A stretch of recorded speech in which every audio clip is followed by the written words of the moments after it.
Well, good morning, good afternoon, and good evening to everybody. My name is Greg Cochran, and I'm the Executive Vice President for Pilko and Associates.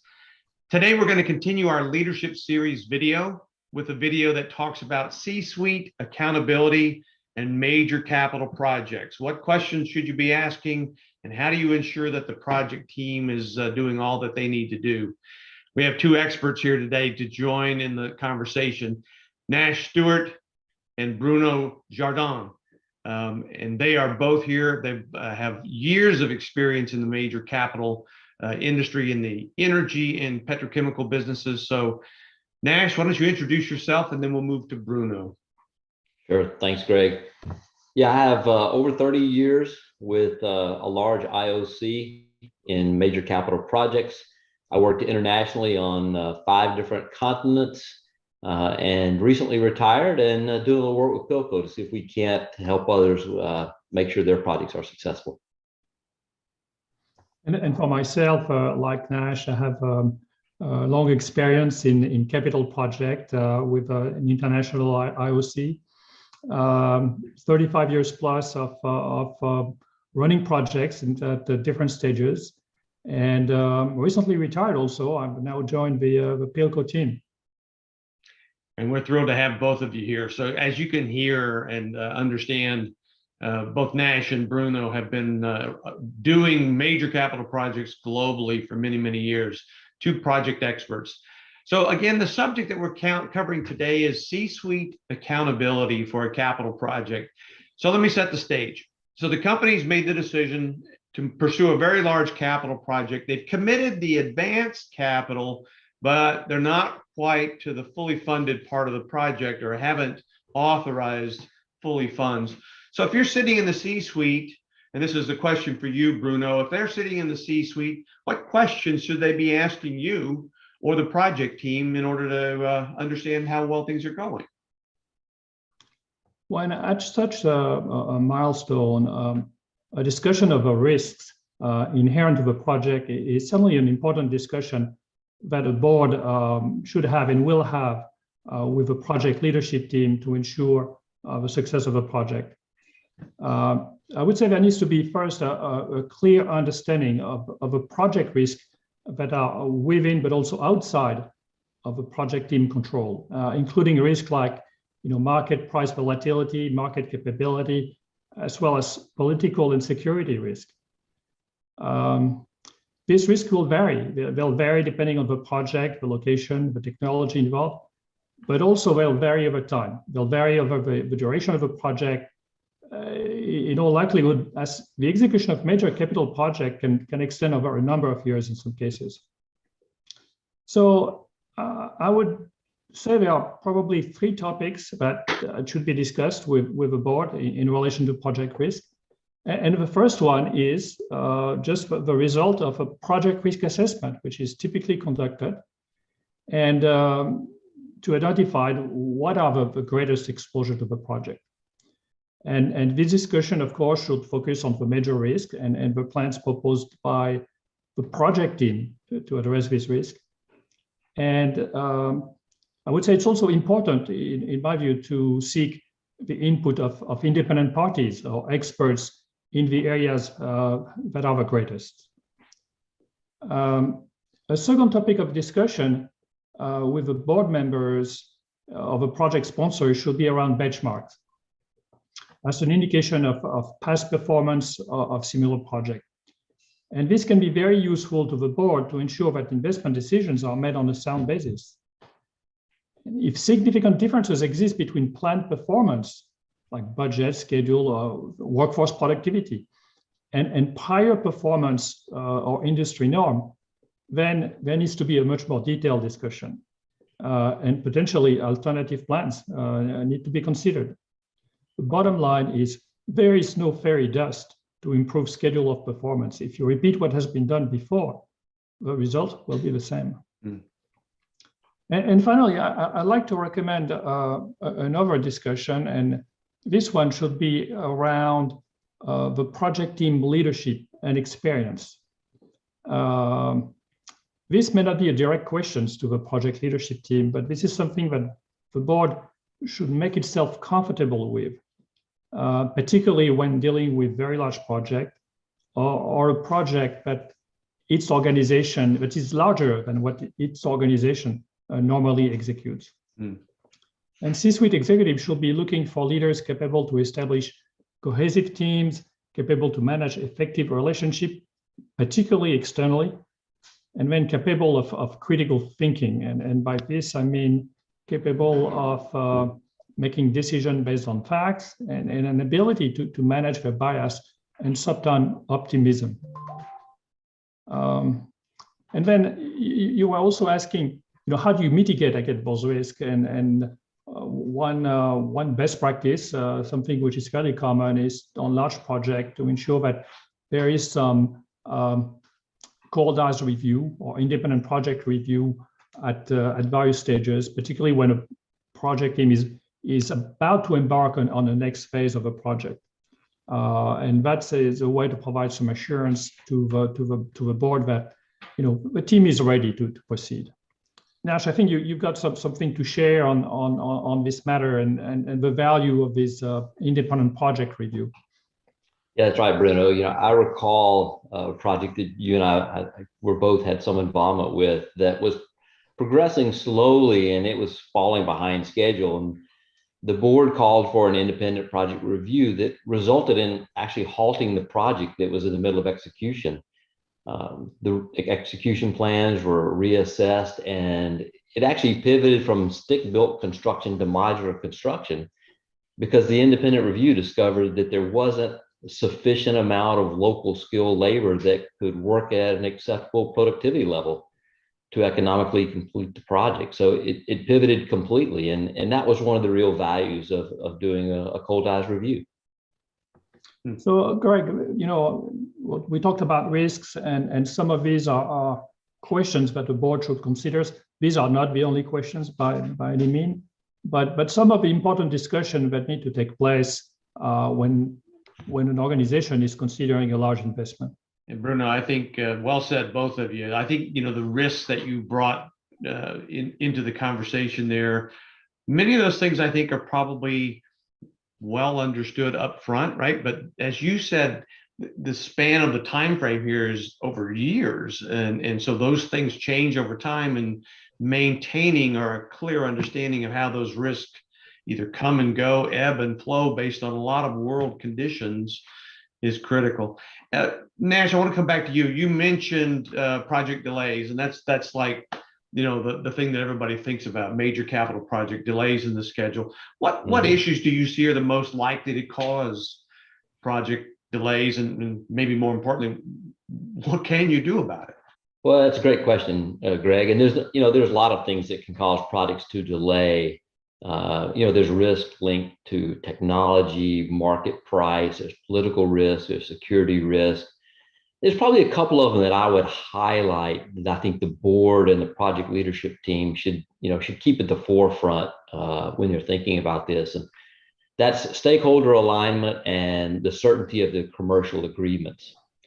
Experience would show that delays in decisions because of stakeholder misalignment, particularly in projects where you're in a joint venture or where there's government approvals or permits that are required, that can result in some material delays to the project. And delays like that can be extremely costly to a project that's in its execution phase. When equipment's been ordered, contracts have been signed, people and equipment have been mobilized, those will be material and significant. But those can be minimized too if you have a strong alignment on what the goals that you're after, what's the priorities of the project, the benefits to all the parties in there. The leadership team should ensure from the very beginning that there's strong alignment between all the stakeholders on the business case for the project and what goals you have to achieve. There needs to be a clear priority on cost, on schedule, on quality, and what you're exactly after and what trade-offs you're prepared to make. Because when these projects extend over a number of years, there could be changes to your board composition, to your JV partners, to the government priorities. And the project leadership team and the board need to watch for these alignment issues and be ready to intervene, even at a government level if necessary. because stakeholder alignment is not an event, right? It's a process that should last over the duration of the project. And the second item that I mentioned, Greg, was just a certainty on commercial agreements. Delays in that and in the commercial area can be a source of a big delay to a project as well. If there's not the proper agreement with the raw material supplier, the energy supplier, or even a third-party facility that's required for the project to come online, then those could be material delays to the project. So aligning with the government stakeholders, the commercial terms, and securing the improvement of permits along the way can avoid those material delays. And sometimes those are discussions that need to be had at a board level to resolve the issues. Bruno, I don't know if you have an example that you want to share on that. Yes, I can certainly remember the startup of a large project, upstream project, that was delayed because permits could not be secured in time from the local authorities. And the startup was delayed several months and ultimately required the intervention of one of the shareholders with the federal government to unlock the situation. And you can imagine the cost of a delay like this one with an operating team that would sit idle and no revenue coming in. And I think this is a perfect illustration of the benefit to secure, early critical agreement and permits for a project to be able to avoid delays. Yeah, no, it's an excellent point, and thank you. Great example. I think, of all the things you guys have just mentioned, the one that I hadn't thought of and I should have is the government. Obviously you've got to have the permits to operate and the authorization, but I don't think of the government changing or things within the government changing rules and regulations through the life of a project that make you have to re-engage maybe into pursue that. Good example. Thanks. So let's take maybe another look at this. If we look back a couple of years after a project started up, what issues would you say most impacted the project's performance or the return on the capital employed? And then how could you address those issues? I mean, Bruno, you want to talk about the economics? Yeah, the economics, first of all, they need to be well understood, okay? They need to be understood, and the project team and all stakeholders, we need to be aligned on these project economics and what will impact most the return on capital employed or whatever metric the company is using to gauge the project's economics and success. Mm-hmm. And typical factors that are likely to impact the economics will be project delays. We talked about that. The delay in revenue generation, but also cost overrun, lack of performance of the facilities, an issue with technology, or later on a poor operational reliability. Yeah. So in each one of those areas, if the risk is the exposure is significant, the board should be presented with project economic sensitivities. And the board should test the level of confidence of a project leadership team to be able to mitigate the exposure. And again, an independent assessment of this particular risk and the proposed mitigation can be key to avoiding significant surprises. I would say that the discussion around the project economics may also be an opportunity for the board to test on the boundary, to test the value maybe of an acceleration of a project, the pros and cons, or an opportunity for an early start or for an early production stream, and to look at how that can impact the project economics. And then, more recently, a discussion that is becoming more and more prevalent is a discussion of the ESG impact. This can be the impact discussed of a merit, an impact of a project from an ESG perspective. It's an early discussion, but it's also a discussion of the impact during the construction of a project on the community, maybe. Mm. And the project team needs to be prepared for this discussion nowadays with the board. You had some great points there, Bruno.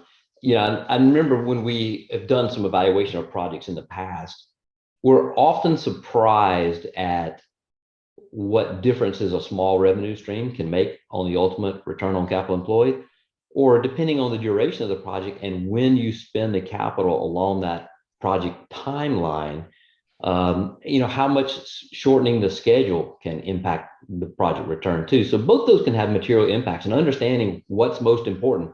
Are you willing to trade cost for schedule or schedule for cost?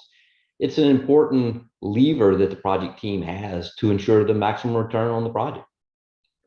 I have been involved. Just a quick anecdote. I'm my previous roles where we actually had one of the 26 units that was part of the construction process focused to come on stream early, and that was exactly that. I mean, there was a revenue generation. It was good that to be able to test infrastructure activities and things of that nature. So I can remember that experience very well. You guys both mentioned technology, and I read a lot today about other technologies that are really kind of taking root and growing. So what considerations does the C-suite need to have around a new technology? Let's say a biofuels or green hydrogen or other things like that. What do they need to do to ensure they understand the risks of a new technology? Greg, I'll take that question. If there's a new technology that's employed on a project that has a material impact on the project outcome, the associated risks need to be understood and discussed with the board. You need to understand, do you have a well-designed technology application and acceptance process? Ask good questions. Has there been a demonstration pilot of a similar application? And then understand what level of startup and ongoing support is committed by the technology provider. With new technology, the project commercial team should be clear also who owns the technology, and are there restrictions on modifying the equipment or repairing the equipment? Does the original equipment manufacturer have a service organization, and has there been some discussion about what their responsibilities are going to be, or a long-term contract? The project team can secure those ongoing support needs if needed, but there needs to be a clear plan for new technology and the equipment used on a project. Yeah, I can see that. I mean, as you were talking, just thinking, to the transfer of ownership of the technology, understanding the training required, the operational excellence that's required. I mean, there's a lot that goes with that. So I'm sure there are probably other things that we haven't thought about today. What else should a C-suite executive ask the project leadership team to make sure that at least they've done all their due diligence to make sure things are going to be successful? There is another set of questions that could be asked by a C-suite executive, and that revolves around operations readiness, about who's going to operate the project. And if this is an expansion project, the question will be around whether the base organization is ready to receive a new facilities, are they staffed and trained, and have clear roles and responsibilities been defined for the handover from the project team to the operations. And if it's a grassroots facility, similarly, the questions will be whether the operating organization development is progressing in line with the capital project's progress.